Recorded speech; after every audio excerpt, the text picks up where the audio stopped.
So yan, good afternoon everyone. And meron kami ditong parcel. Dumating kanina, mga apat yon. So yan, 1, 2, 3. Yan, binubuksan pero hindi pa totaling bukas yung ano ng cover niya. And 4. So, ang mangyayari, bubuksan namin dalawa. And bago namin buksan, hulaan namin kung ano yung laman. Kasi, may clue naman kami, ito ay paninda. Ito yung mga parcel na to is paninda, pero hindi namin alam.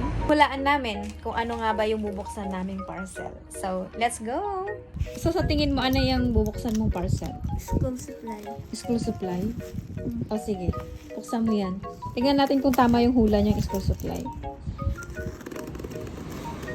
Mali. Hindi, syempre ganun talaga. Hindi naman natin alam yung parcel. Wala tayong idea.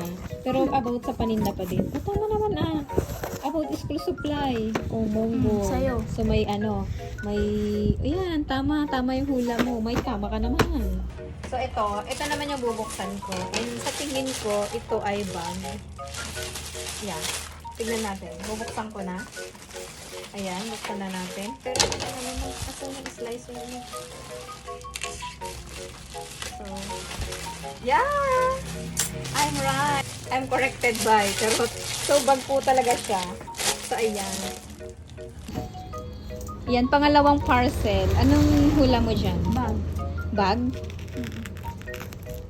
Parang oo nga, naka-shape ng bag eh, oh. Tingnan mo nga. So, ayan, bag nga. Pero ang tanong, ilang pirasong bag yan? Ganyan lang yung challenge natin. Mga ilang pirasong bag yan? 5. 5? Sige, 10. bilangin mo. 5, hindi. First answer is the valid reason. 4, 5, I think it's 10. 7, 8, 9. 10, that's 10. Oo, ikaw naman.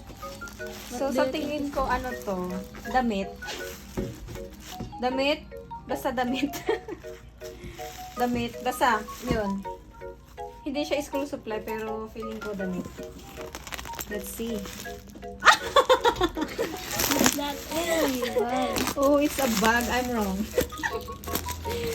So, yan yung aming unboxing. And yes, mostly is pang school supply kasi nga malapit ang pasukan. So, yun yung ating vlog. So, yun lang.